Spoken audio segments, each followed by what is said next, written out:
Hi, I'm Alex and this is Billy, and we make up the Broke Bullion Boys. Today we're going to be talking to you about Gold sovereigns. the gold sovereign. Here are some key facts And about maybe a silver one. a silver sovereign. Maybe. We'll have to see. Who knows? Anyway, this is episode 1 of Broke Bullion Boys on YouTube. We haven't come up with a good name yet. Put some suggestions in the comments. So, Bill, we're going to be talking today about the sovereign. Yes, we are. So I'll start off by saying that although it has no clear markings on it to indicate a value, it is legal tender, and your average sovereign is valued at £1. And then the rest follow suit. So a half sovereign, 50 pence. Right. Quarter sovereign, 25 pence. They're a little bit, more unusual, and we do have some. Double sovereign, £2. Quintuple sovereign, £5. And the weight of the sovereign is 7.998 grams, but the fineness of the coin is 916.7 parts per thousand, meaning it's a 22 carat coin. There are 7.322 grams of pure gold in each coin. So this wasn't the first time that England has seen a sovereign, but this was the ones that we're looking at now have sort of gone through since 1816.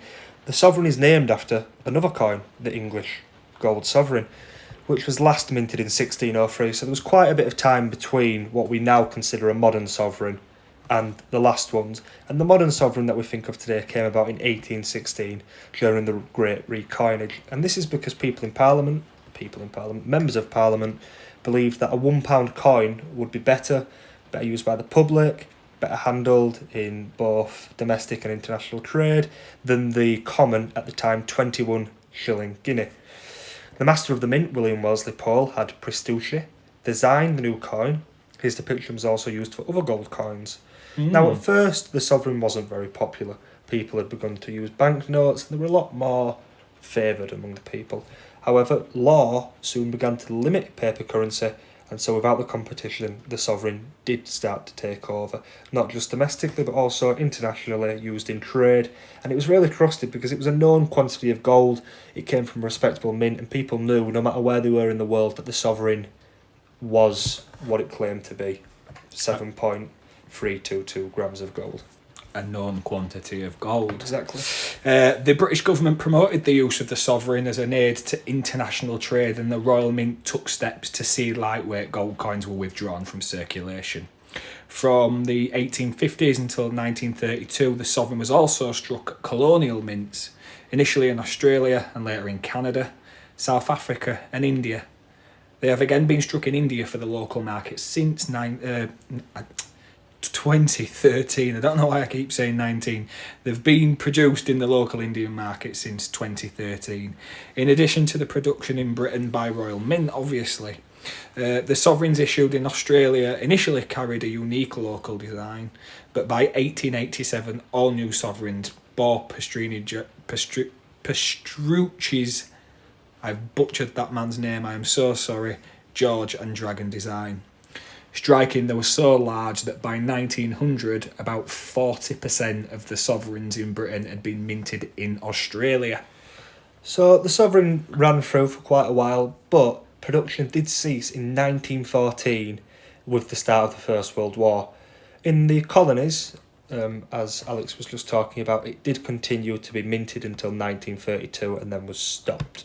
But then in the 1950s, there was a lot of demand, a lot coming from the Middle East, and so the Royal Mint succumbed. Succumbed. Is that a word? We've just invented a new word. Succumbed. They succumbed to the pressure, and by 1957, the sovereign was being minted again.